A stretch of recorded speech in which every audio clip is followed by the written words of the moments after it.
बद्ध पद्मासन,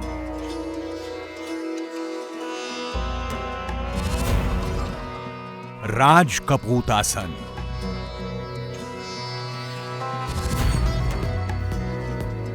हनुमान आसन,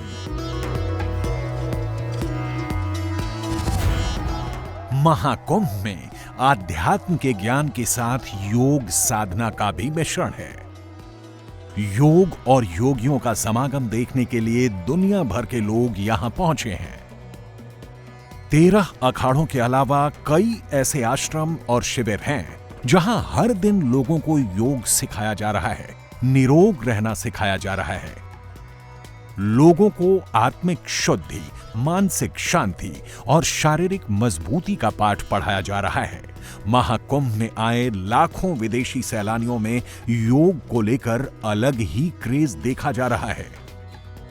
ये भारत की पहली विदेशी महिला महामंडलेश्वर और योग माता कीको एकावा का आश्रम है, जहां हर रोज लोगों को योग साधना सिखाई जाती है। ओम नमः शिवाय।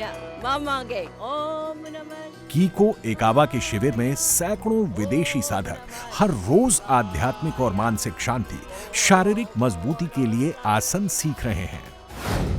कीको एकावा के आश्रम में सत्यम गिरी, ओम प्रिया गिरी जैसे कई विदेशी साधक हैं जो भारत के सनातनी ज्ञान और संस्कृति को पूरी तरह अपना चुके हैं।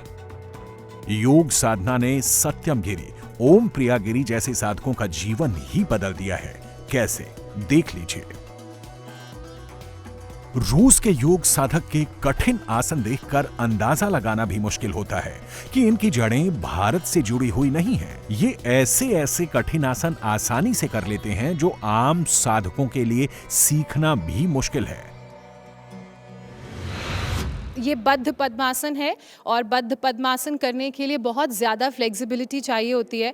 और आप देख रहे हैं कि कैसे इन्होंने अपने हाथों से दोनों पैरों को पकड़ लिया है पीछे क्रॉस करके। जनरली मेन की बॉडी में इतनी फ्लेक्सिबिलिटी होती नहीं है, लेकिन आप देखिए कितने ईज़ के साथ इन्होंने अपनी बॉडी को फ्लेक्सिबल बना के इस आसन को किया है। Can you bend? और इसमें ये आगे झुक भी जाते हैं। इंग्लिश में से one leg king pigeon pose बोलते हैं। राज कपोत आसन कर रहे हैं इस वक्त, और ये भी राज कपोत आसन का पीछे से दिखाइए एडवांस वर्जन है।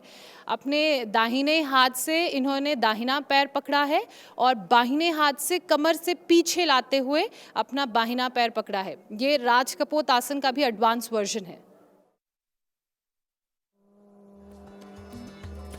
रूस के इस योगी के लिए योग का आकर्षण एक दिन में पैदा नहीं हुआ है। इनकी साधना की कहानी काफी दिलचस्प है। मैं इस सड़क हादसे में घायल हो गया था। कार हादसे के बाद मेरी बॉडी पूरी तरह रिकवर नहीं कर सकी। इस दौरान पश्चिमी दवाओं के सारे तौर तरीके और इलाज का इस्तेमाल मैंने किया, लेकिन कोई फायदा नहीं हुआ। इसके बाद योग शुरू किया। योग की मदद से मेरा शरीर पहले की तरह स्वस्थ हो गया, रिकवरी भी पूरी हो गई। भारत आकर पायलट बाबा से योग दीक्षा ली और इसके बाद से लगातार यहाँ योग साधना कर रहा हूँ। 15 साल पहले कार एक्सीडेंट में घायल हुए इस योगी का इलाज विज्ञान और आधुनिक चिकित्सा पद्धति नहीं कर सकी, और 12 साल पहले इन्होंने योग को अपनाया। नतीजा ये है कि आज इनका शरीर पहले से भी ज्यादा फिट हो चुका है और ये योग के वो आसन भी कर लेते हैं जिन्हें करना बेहद मुश्किल होता है।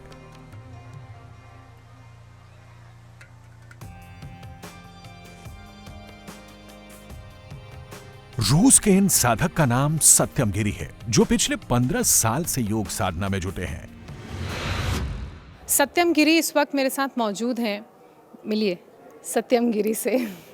ये इनका दीक्षा का नाम है। भारत में आकर इन्होंने अपने गुरुजी से दीक्षा ली और उन्होंने इन्हें भारतीय नाम दिया सत्यम गिरी। सत्यम, आपको सत्यम का मतलब मालूम है? सत्यम मतलब सत्यम। ये गुरुजी give me this name. It's मतलब मेरा रास्ता। कब मैं search for the truth, then I go to my purpose. सत्यम गिरी के पास अच्छा परिवार, अच्छी जॉब, पैसा, सब कुछ था, लेकिन आध्यात्मिक शांति, जीवन के असली मकसद और अर्थ की तलाश इन्हें भारत खींच लाई। सत्यम गिरी की हरिद्वार महाकुंभ में पायलट बाबा से मुलाकात हुई। मुलाकात के दौरान उन्होंने योग के बारे में जाना और कुछ अभ्यास किया। योग साधना के जरिए इन्हें आत्मिक शांति भी मिली और जीवन का सही अर्थ भी। आप रशिया से आते हैं, आपने भारत में योग साधना की, भारतीय गुरु के अंडर आपने दीक्षा ली और ये जो हिंदी नाम लिया भारतीय संस्कृति से जुड़ाव को दर्शाता है। और सबसे अच्छी बात है कि आपने सिर्फ दीक्षा नहीं ली है, आपने दीक्षा को अपने अंदर बसा लिया है। आपको वो सारी चीज़ें भारतीयता समझ में आती है। मैं आपसे ये जानना चाहूँगी कि आपको क्यों लगा कि आपको भारत आना चाहिए, भारतीय संस्कृति को समझना चाहिए? I try to speak because when I reach purpose of my life, when my parents taught me you have to good education, good job, good everything, position, then I understood that no meaning in life. So I started to searching. I'm roaming through the Russia, and after some time I came to Bharat यहाँ तो हरिद्वार महाकुंभ 15 साल के पहले तो इसमें मैं गुरुजी का मिलना and now I can understand that 1000 साल पहले रूस और भारत ये सेम संस्कृति one culture 1000 से 2000 से पहले यूरोप भी है वैदिक culture so here I can study my own culture so this yogi culture not only Indian but not only this is Himalayan culture this is for whole the world so that's I can study here. योग और सनातन संस्कृति से जुड़ने के बाद सत्यम गिरी को समझ में आ चुका था कि सनातन का विस्तार कितना है, उसकी जड़ें कितनी गहरी हैं। अब उन्होंने अपना बाकी जीवन वैदिक कल्चर में ही गुजारने का फैसला ले लिया है। You have to understand that yoga is Vedic knowledge is most important, most powerful knowledge in the world, and it's inner science about soul, about Atman. If you lose this science, then Bharat khatam hoga, ab Sanskriti khatam hoga, India khatam. So you have to look at our country. Now it's Christian, but before it was the same country. And please try to learn what your parents try to say, what your grandparents undermade. So this great culture, not for the Bahar view, this is under culture. So आप ये कह रहे हैं कि जो western countries में बदलाव हुए हैं हमें उन बदलावों से प्रभावित ना होकर अपने कल्चर को, अपने संस्कारों को और जो अपनी परंपरा पद्धति है उनसे जुड़े रहना है, जो भारत के इस कल्चर की रूट भी है उससे जुड़े रहना है। हाँ, उससे जुड़े रहना है ताकि हम भटके ना और हमारी ये संस्कृति हमेशा ऐसे ही अमिट रहे। yes. इनमें से ज्यादातर साधक योग माता कीको एकावा के आश्रम में योग साधना करते हैं, जिनकी कहानी भी बेहद दिलचस्प है। जापानी संत योग माता कीको एकावा भारत की पहली विदेशी महिला महामंडलेश्वर हैं।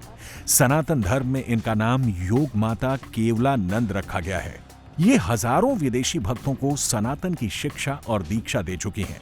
इनके अखाड़ों में भी देसी विदेशी भक्तों की भारी भीड़ उमड़ती है। कीको एकावा का जन्म 1945 में जापान में हुआ। साल 1984 में इनकी मुलाकात पायलट बाबा से हुई। इसके बाद इन्होंने सनातन धर्म अपना लिया। ये 1985 में हिमालय में कठिन तपस्या और समाधि की सिद्धि कर चुकी हैं। 2007 तक सार्वजनिक तौर पर 18 बार समाधि ले चुकी हैं। जूना अखाड़े ने इन्हें महामंडलेश्वर की पदवी दी है। कीको एकावा की उम्र 80 साल से ज्यादा है, लेकिन योग साधना के चलते इनकी उम्र का अंदाजा लगाना बेहद मुश्किल है। योग माता, I would like to understand how yoga has played a vital role in expanding the Indian culture and the heritage and the Sanskriti to Western countries. Yoga is through the body and mind, body and balancing to the people understand easy to and get the result. If balance the body to harmonize, you get peace of mind, and mind also to the concentrate some mantra or some target. Indian culture has become nature with that nature. Nature is powerful to the nature is God. that they reach to the God, that without words, and after that, love and thanks mind, good mind to harmonize together. That the teaching is always yama, niyama, that you should what to do, good thing to do, and not bad thing to do for the love yourself, love others. That's very great teaching, understanding everyone.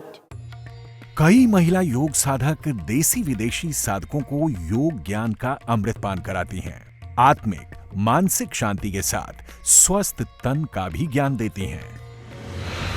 योग हमारी आत्मिक शांति, मानसिक शांति और शारीरिक बल के लिए बहुत ज़रूरी है, क्योंकि जब अब तक आप योग के माध्यम से अपने शरीर को मजबूत नहीं करेंगे तो आप अपने मन, बुद्धि, विचार को मजबूत नहीं कर पाएंगे। तो सबसे पहले आपके जीवन में योग बहुत ज़रूरी है, क्योंकि शरीर ही ऐसा माध्यम है जिसके द्वारा हम अपने कर्मों के प्रति जागरूक हो सकते हैं। अगर हम शरीर से मजबूत नहीं हैं तो हम मन, बुद्धि से कमज़ोर हो जाएंगे। तो अपने शरीर को मजबूत रखने के लिए हमें योग अपने जीवन में बहुत ज़रूरी है। और एक ही जैसे आपने बोला कि सेतु की तरह काम करता है भारतीय, ये एक भारत और भारतीय कोई नहीं जोड़ता है, ये पूरे विश्व को जोड़ता है। ये आज आप देखेंगे कि पूरे विश्व भर से लोग आए हैं, रशिया से, यूक्रेन से और कुछ ऑस्ट्रेलिया से, अमेरिका से, काफ़ी लोग आए हैं, सब ने मिलके आज योग किया। तो योग हम सब लोगों को जोड़ता है। योग का अर्थ होता है जोड़ना। तो आज हम सब लोग पूरे विश्व से लोग जुड़ गए हैं।